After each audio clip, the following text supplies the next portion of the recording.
गोकुलपुर गांव में सोनू नाम का एक गरीब लड़का रहता था। उसके घर में उसके माता पिता और एक पालतू तोता रहता था। सोनू अपने उस पालतू तोते से बहुत प्यार करता था और दिन भर उसके साथ खेलता रहता था। सोनू बेटा, जल्दी जाओ पढ़ाई करो। मैं देखता हूँ तुम दिन भर केवल इस तोते के साथ ही खेला करते हो। बस थोड़ा देर रुक जाइए ना पिताजी, फिर मैं सारी रात पढ़ाई करूंगा। तुम रोज रोज ऐसा ही बोलते हो, लेकिन जाकर बिस्तर पर सो जाते हो। क्या हुआ जी, आप क्यों मेरे सोनू को डांट रहे हैं? अरे रानी, इसे डांटू नहीं तो क्या करूं? तुम तो सब जानती हो ना कि कैसे अपना पेट काट कर हम इसे इतने बड़े स्कूल में पढ़ाते हैं, और ये जनाब है कि दिन भर बस इस तोते के पीछे ही पड़े रहते हैं। खेलने दीजिए ना बेचारे को तोते के साथ। आखिरकार यही तो आपके बापूजी की आखिरी निशानी है। एक दिन सोनू के दोस्त सोनू से, ए सोनू, हम सब कल पहाड़ों पर घूमने जा रहे हैं, तू भी चलेगा? क्या पहाड़ों पर? पहाड़ तो वही होता है ना जहाँ पर बड़े बड़े झरने और गुफाएं होती है। हाँ सोनू, पहाड़ वही होते हैं। और केवल इतना ही नहीं सोनू, बल्कि पहाड़ों के पास जंगल भी होते हैं जिसमें ऐसे ऐसे पक्षी, ऐसे ऐसे जानवर होते हैं जो हमने आज तक न देखा न सुना होता है। क्या सच में पहाड़ों पर इतना कुछ होता है? फिर तो मैं भी तुम लोगों के साथ चलूंगा। ठीक है सोनू, फिर तू जाके अपने पिता से बोल कि वो तुझे पहाड़ों पर घुमाने ले जाए। मेरे कार में केवल 4 ही सीट है, 2 पर मम्मी पापा हो जाएंगे और 2 पर मैं और मोटू। तू अपना जुगाड़ कर ले सोनू। उल्लू बनाया बड़ा मजा आया, उल्लू बनाया बड़ा मजा आया। अपने दोस्तों के इस मजाक से सोनू बहुत दुखी होता है और रोते रोते अपने घर आ जाता है, जहाँ पर एक शिकारी, आहा, कितना तंदुरुस्त तोता है यहाँ पर, इसे खाकर तो मजा ही आ जाएगा। मेरे मुंह से तो अभी से ही लार टपकने लगी है। तभी वे शिकारी अपना जाल बिछाता है। काफी देर हो जाने के बाद भी जब तोता जाल में नहीं फंसता, तब शिकारी गुस्से से आग बबूला हो तोते पर गोली चला देता है, लेकिन उसका निशाना चूक जाता है और वे गोली जाकर तोते के पैर में लग जाती है और वे घायल हो जाता है।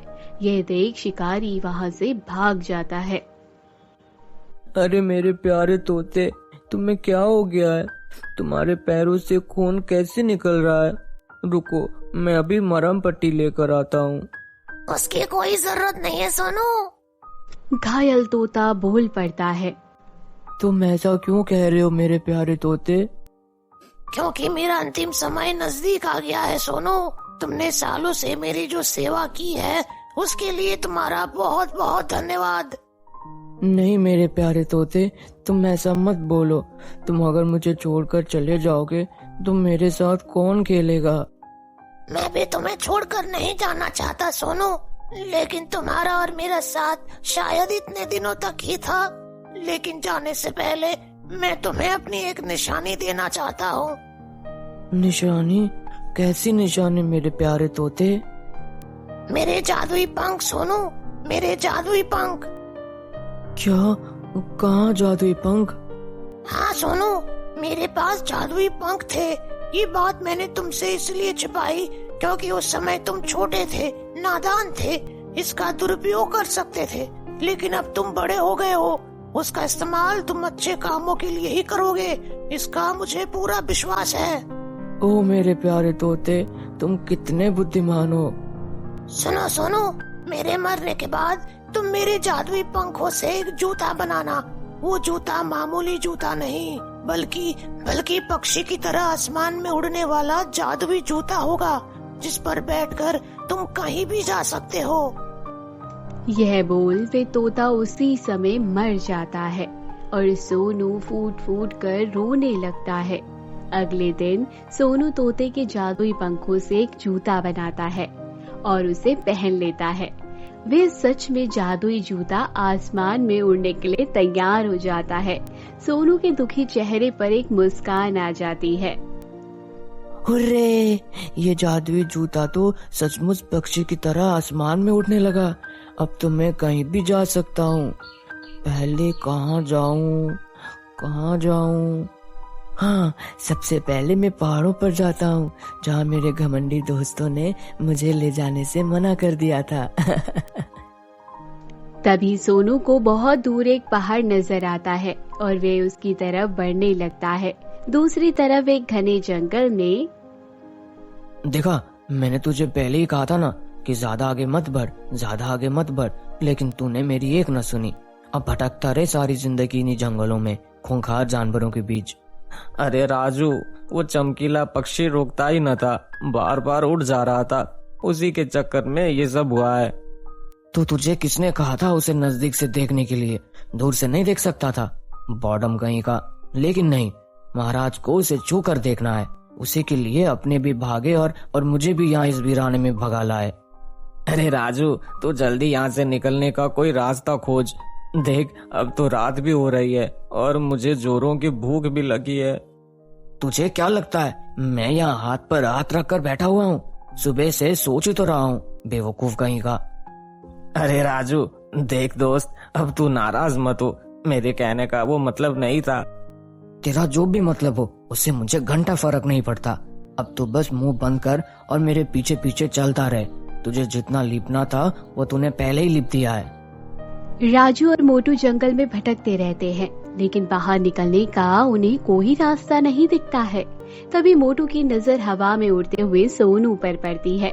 वे उसे जोर जोर से पुकारने लगते हैं।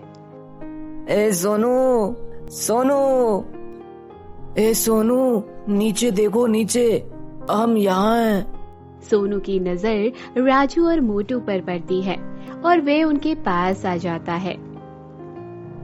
अरे राजू और मोटू, तुम दोनों यहाँ कैसे? सब इस बेवकूफ मोटू का किया धरा है सोनू।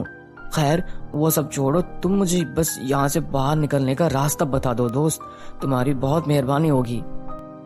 अच्छा, मैं तुम लोगों पर कोई मेहरबानी क्यों करूं? क्या तुम लोगों ने कल मेरा मजाक उड़ाते समय मुझ पर मेहरबानी की थी? अरे मेरे प्यारे दोस्त सोनू, तुम भी ना छोटी छोटी बातों पर नाराज हो जाते हो। क्या एक दोस्त अपने सबसे प्यारे, सबसे दुलारे दोस्त के साथ एक छोटा सा मजाक भी नहीं कर सकता? अब प्लीज तुम अपना गुस्सा थूक दो और हमें यहाँ से बाहर निकालो, प्लीज, रिक्वेस्ट। हाँ, ठीक है, ज्यादा ड्रामा करने की जरूरत नहीं। तुम दोनों मुझे पकड़ लो। मेरे पास हवा में पक्षी की तरह उड़ने वाला एक जादुई जूता है। इस पर बैठकर हम सब यहाँ से आसानी से बाहर निकल सकते हैं।